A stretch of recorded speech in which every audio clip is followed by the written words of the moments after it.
Ayan, magandang araw sa inyong lahat. Kumusta po kayo? At mag-cleanse lang po tayo. This is collective reading po, kahit anong sign ninyo, no? Once na napunta po ito sa inyo, ibig sabihin may mensahe po para sa inyo, no? So, magandang araw sa ating collective, no? So, kung napunta lalo na ito sa feed ninyo, consider this is a sign from the universe na hindi ito tsamba. No? So today, titignan natin ng malalim ang totoong naiisip at nararamdaman ng tao para sa'yo. No? Yung pinagsisisihan ba niya yung pag-alis niya? Ano ang salitang gustong-gusto niyang sabihin sa'yo? Pero pinapalampas lang niya. At yung ano nga ba yung totoong tingin niya sa'yo? Physical appearance at ganda o gwapo. No? So, huminga ng malalim while I'm cleansing here po. No? Ayan. Thank you, Father Jesus.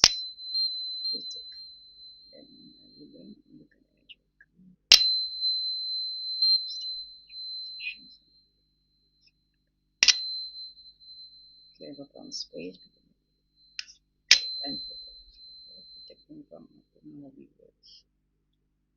Ayan, so makikita natin ang feeling niya, anong gusto niyang sabihin sa'yo, ano yung saan siya yung nangihinayang, anong regret niya, anong mga secret niya, makikita natin yan, no? So, napakaganda nito at exciting. So, pasupport naman po ng Happy Angel Reading by subscribing po. Tap niyo na rin po ang notifications bell. At like and hype na rin po sa inyong cellphone. Sa cellphone lang yata pwede ang hype, no? Ayan, at i-share na rin po ninyo ang ating video. So, gagamit tayo ng 3 oracle card dito, no? Napakaganda at exciting ang bibigay natin. So, para talagang himay-himay natin kung kumusta na ang inyong mga ex, no? O kung medyo nag-silent kayo, kung no contact kayo, no? Maaring makikita din natin dito. So, ito yun sa mga siguro din, pwede rin to sa mga no contact, no? Yung mga nag-silent, sa mga exes ninyo po. Ayan, no? Ayan, maliwanag po. So, deep dive tayo, no? So, unahin natin na para mag-start na tayo. Unahin natin ang Romance Angel. Kukuha tayo ng pang-clarify natin sa mga bubunutin nating anim na card ang gagamitin natin. Last kasamang ating mga oracle card. So, unahin natin para maayos. Very soon daw. Ayan, ang ganda naman ng buena mano nyo. Very soon. Sige. Yan muna. May-excite muna kayo. Kuha tayo ng isa niyan. At saka we're gonna be using Lenomard, no? Ayan, matagal ko na hindi nagagamit. Medyo nag-cleanse ako ng mga nag-detox ako ng mga card. Sabi ko, matagal ko na hindi nagagamit to. At saka napakaliit ng table natin, kaya ito munang maliit. Naghanap ako ng maliit na deck. Ayan, kay Lenomard, Spirit Guide, para sa ating collective. Kuha tayo ng 3 nito, no? Para sa ating collective Spirit Guide.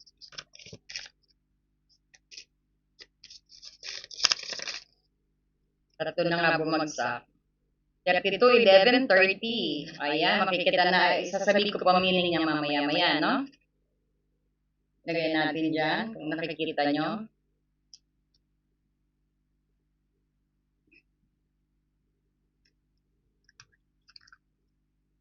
At syempre, kukuha na rin tayo ng Eyeline Time Wellness Love Oracle Card. Kuha tayo ng isa. Para po sa ating collective ito, kahit anong sign mo, kahit fire sign ka pa, kahit water sign, or earth sign, or air sign, everyone is welcome. Ayan, basta napunta sa feeds nyo to, ibig sabihin, the universe have something for you. Ayan, my heart broken tayong nakikita. Deeply hurt daw siguro ang persons ninyo, no? Kumusta na si ex at ang mga nag-silent sa inyo na kung ang sitwasyon ng inyong relationship ay silent at no contact. This will help you guys. Ayan, so kukuha tayo ng 6 na card. Okay, Spirit Guide para sa ating magagandang collective. Babae ka man, lalaki, or lesbian ka man, welcome ka sa reading na ito, na.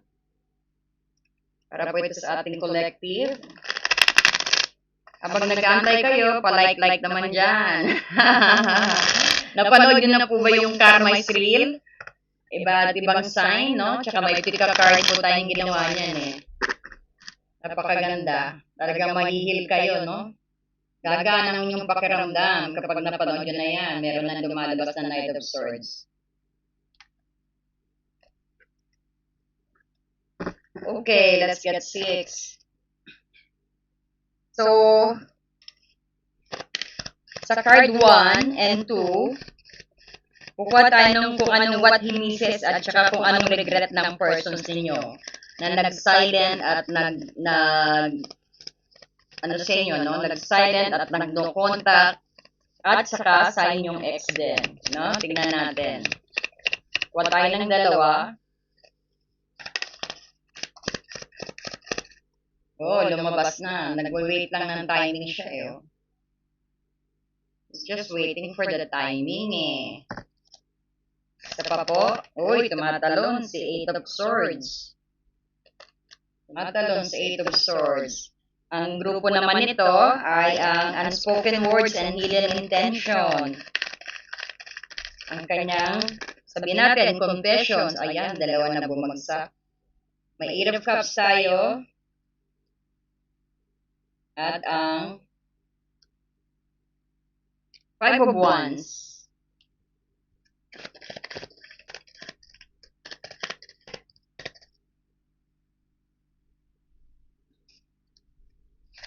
Ang card 5 and 6, physical desire yan, tsaka yung attractions ninyo, no? Ito yung dito papasok ang particular na feature o vibe, no? Na hindi niya malilimutan.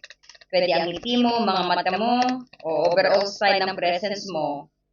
At ang reaction niya, totoong nararamdaman niya tuwing nakikita niya ang features mo sa tuwing naiisip ka niya. Matinding reaction sa panghihinayang, hindi ka niya nahahawakan, no? Ayan. Strength at Three of Swords. Aba, panay patusok to ah. Panay tusok-tusok to ah.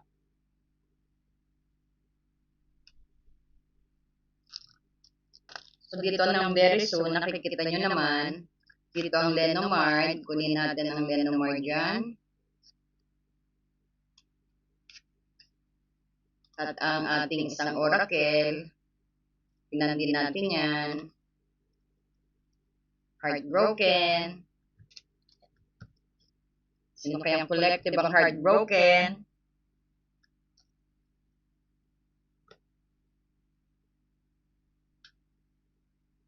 So dito na sa posisyon ng card 1 and 2 mo, ito yung specific na quality mo na ngayon na niyang nare-realize, no?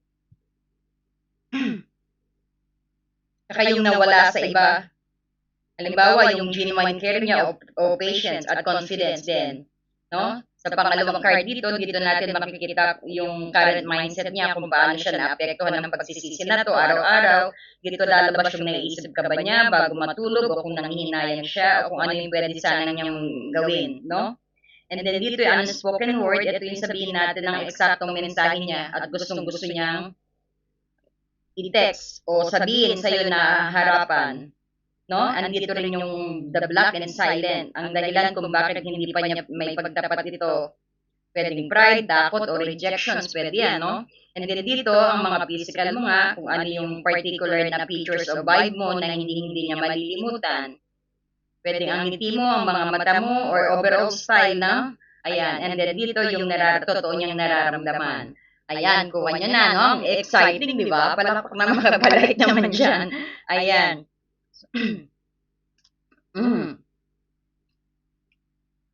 So, dito ang ano mo, no?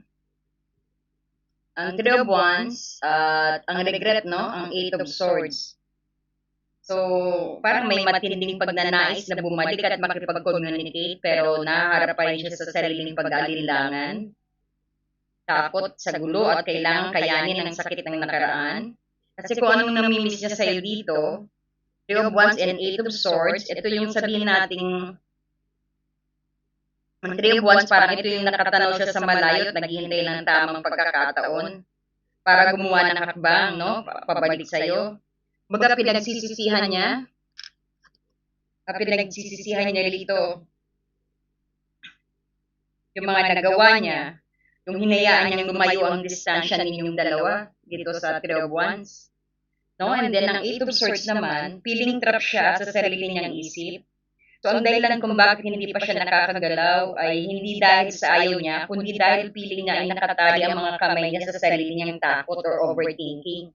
No? Kung makikita mo rito, kung ano ang gusto niyang sabihin sa'yo, 8 of Cups at saka 5 of Wands. So,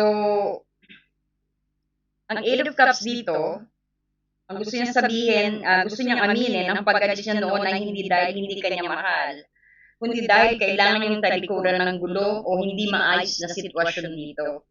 No? And then, ang 5 of Wands dito, gusto niyang sabihin na napapagod na siya sa pride, away at panloob na laban. So, nais niyang itigil ang makikipagkompetensya o makipag-away para lang ipaglaban ang inyong relasyon, no? So, kung makikita mo rito, andito ang physical attraction at ang perceptions.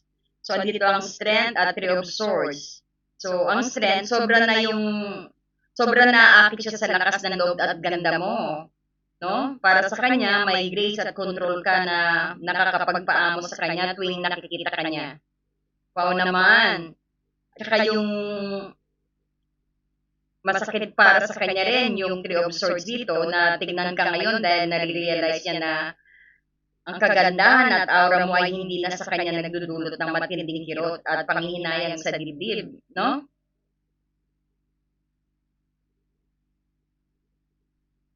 Dito sa ating yung sa gusto niyang iparating sa'yo, no, kasi pwedeng magkaibang mood no? Meron ditong seryoso at masinsinan. Kumbaga gusto niyang sabihin sa'yo nung tumalikod siya, no? Dito sa 8 of Cups, hindi ibig sabihin nun na hindi kita mahal o madali lang para sa akin ang lahat. Halimbawa, no, tumakbo ako kasi hindi ko na kaya yung gulo at tensyon sa pagitan natin. Dahil may 5 of Wands, ibig sabihin marami na kayong nag-aaway na kayo palagi. Baga, napagod na ako, paulit-ulit na yung away natin, no? Sa taas ng pride nating dalawa, at sa sarili kong magulo rin ng isip, yan ang gusto niyang sabihin sa'yo. Pero ngayon, no, marirealize ko na mas mahirap pala wala ka. Kaysa sa harapin yung mga laban natin noon, no? So, makikita mo rin dito, na may apologetic at parang pagod na rin makipaglaban ng vibe. Gusto na makipag-ayos din, no? Ito yung mensahe na hindi niya mag-text sa'yo, ngayong sawa na ako sa away, sa paligsahan, kung sino ang tama at sa pamagbabatigas natin, parang nare-realize ko na nung umalis ako, dala-dala ko pa rin pala yung kulang sa puso ko, no? Parang ganon. Ayoko na ng kompetensya o mga ego natin. Gusto ko lang sabihin sa'yo na napapagod na ako, nakikipaglaban sa sarili kong emosyon tuwing naiisip ka o naiisip kita. No, yan ang mga tamang drama niya. Sa pang-example na bibigay ko, no, parang ang mensahe na gusto niyang iparating sa'yo, nakukuha ko dito, sabihin natin kung makakausap ka ngayon, no, sasabihin niya sa'yo, umalis man ako noon sa sitwasyon natin, kasi ito 8 of Cups napalayo siya. Hindi ibig sabihin na ikaw yung ginusto kong iwanan. Tumakas lang ako sa gulo at tensyon ng 5 of Wands, at ngayon napapagod na ako magpanggap na masaya ako na wala ka. Parang gano'n, no? Parang ito, gusto na rin bumalik, no? So, ganyan ang mga drama niya, strategy niya, gustong sabihin sa'yo. No? And then, punta tayo dito sa sa Oracle ng Lenormand. Itong physical attraction, perceptions niya, sobrang naakit nga siya sa lakas mo. And then, pero masakit sa kanya, sa tingin niya, kasi nga may 3 of Swords dito, no? Nasasaktan na siya na tignan ka ngayon dahil nga nare-realize siyang hindi ka na sa kanya, baka meron ka na rin. Kumbaga, huli na yung pagsisisi, no? Okay, dito sa Love Oracle naman, dala-dala pa rin niya ang sakit at pait ng breakup ninyo dahil meron kang heartbroken din, no? Pagdating sa Lenormand dito, ang 8 of ang 32 moon na sinasabi dito, ito, this is 8 of hearts, malalim na emosyon, romance, at matinding atraksyon. No?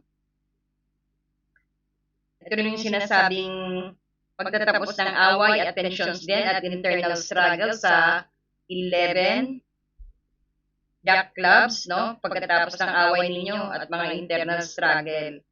Meron kang lili ng number 30, baka importante itong mga number na to, no? 30, 11, tsaka 30 ito sa'yo, no?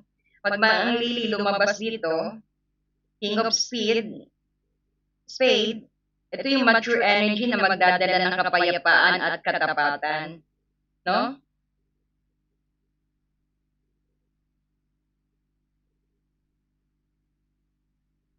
Parang nakikita natin dito, malalim ang emosyon, no? At matinding attraction pa rin siyang nararamdaman sa'yo. Itong whip up jack, parang sabihin natin, nag-struggle na siya, no? Marami siyang internal struggle hanggang ngayon. Yung, kumbaga, naguguluhan pa rin siya. And then, itong lili, mature energy, magdadala ng peace of mind sa ito. Sabihin natin, kulang kayo ng closure kung bakit lumalabas ang tatlong set na to. Parang siya rin, ikaw din gusto mo ng closure sa kanya, siya rin gusto rin niya ng closure. Yun talagang, malamang na bumalik pa siya, gusto niya sabihin sa'yo, nakita natin na may gusto siyang ibalik, o gusto niyang bumalik sa'yo. No? So, sa no contact at X na sa no contact at saka X, nag-iipon ng lakas ng loob, mag-text.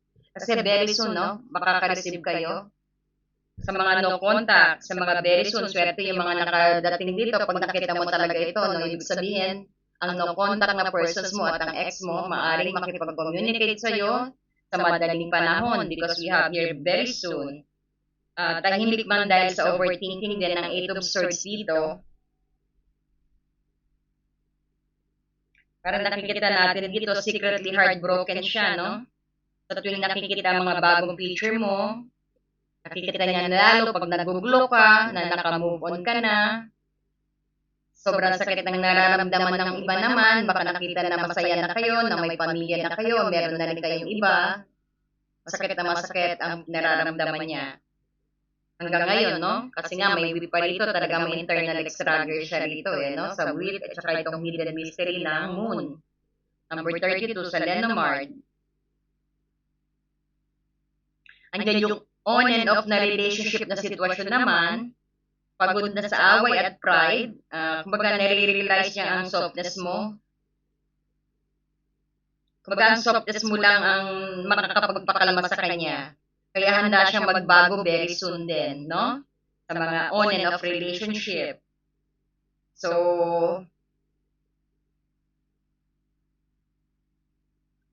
makita natin dito, sa no contact at saka mga ex, ang sitwasyon, nag-iipon ng lakas ng loob, mag-detect siya very soon. So on and off relationship naman, pagod na sa away, no? Magbabago na raw. Kumbaga, pang ilang on and off na ba to? Tanong mo siya, no? Pang ilang beses na ba siyang no, on and off kayo? Pero ngayon mukhang final na magbabago na siya very soon.